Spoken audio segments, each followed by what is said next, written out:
How you going, RPG fans? This is going to be my last collection video until I return from my break. I'm going to show off all my current gen console RPGs, so all my 360, all my Wii and all my PS3 RPGs. Unlike the other videos, I don't have a checklist prepared, so I'm pretty much just going to show off the games and give the odd comment or two.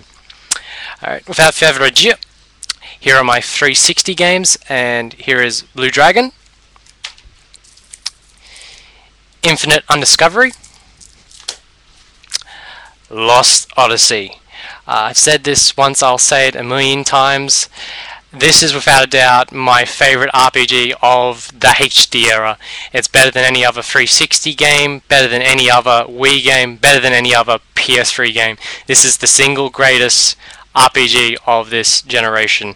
If you own a 360 and haven't played it yet, you owe it big time to try this out. You will not be disappointed.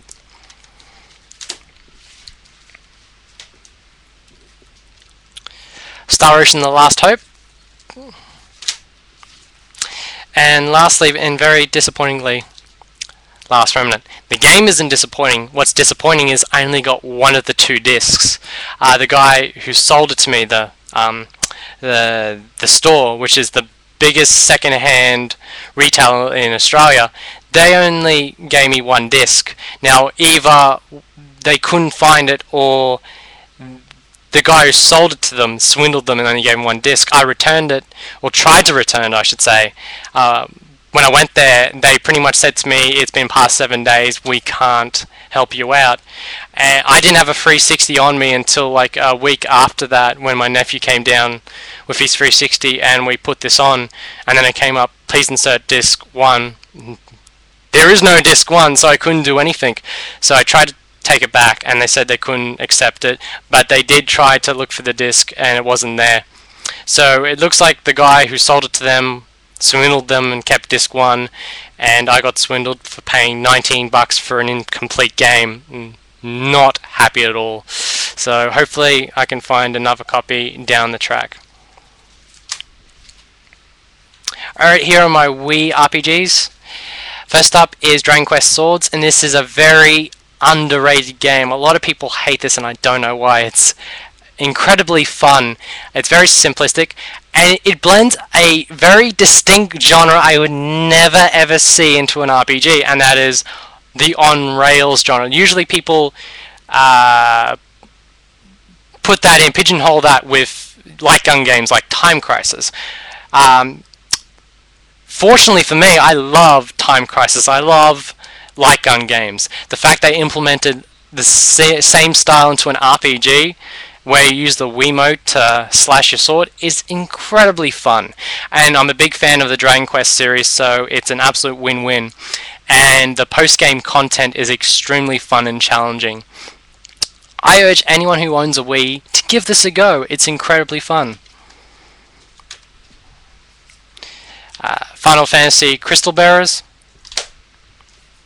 Probably one of the hardest strategy RPGs of all time, as Fire Emblem Radiant Dawn. I've gone insane once or twice playing this, but because I love the characters, I love the story, and I do love the battle system, you know, I just had to beat it. But there's just some moments in the game you just want to tear out your hair. I can very much say this with ease. This is the most hardest game of the entire Fire Emblem series. Next up, we've got a Puna. I actually recently just got this next to Mystery Dungeon Shire the Wanderer. This is actually one of the rarest RPGs for the Wii, and I actually found it on sale at my local Game Traders store, so I did not want to pass this up. Hopefully when I can get a new Wii, I'll pop this in and give it a shot. What's really cool also that one of the companies that did this is Art Palazzo, and for all of you that don't know who they are, they actually work on the Dragon Quest games, so it's got me very interested.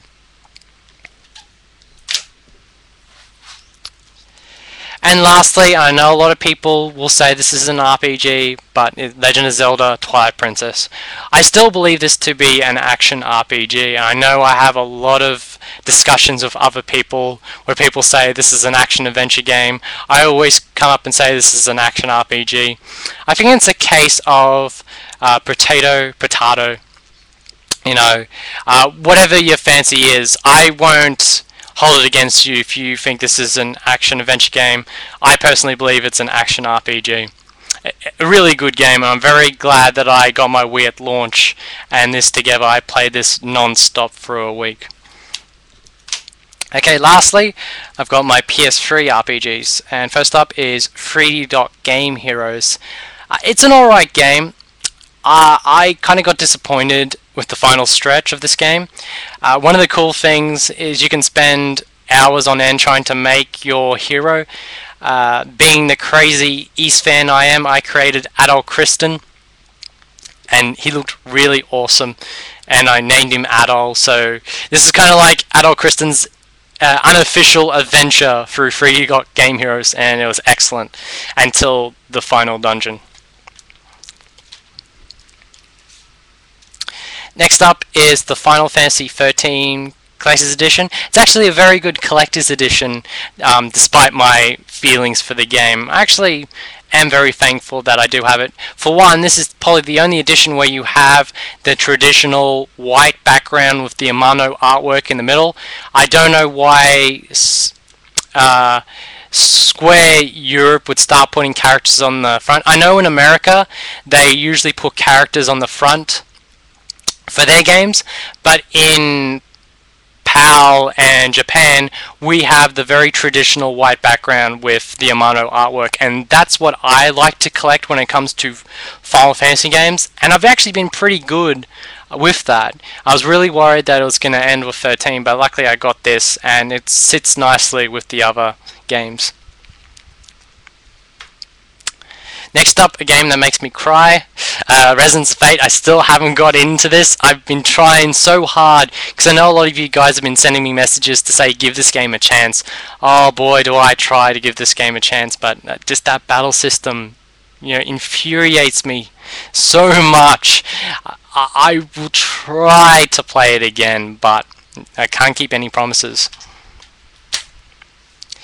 Next up is the Sega Mega Drive Ultimate Collection. I like to dub this the Sega's Ultimate RPG Collection, and this very much belongs in my RPG collection because it has the entire original Phantasy Star series. It's got 1, 2, 3, and 4.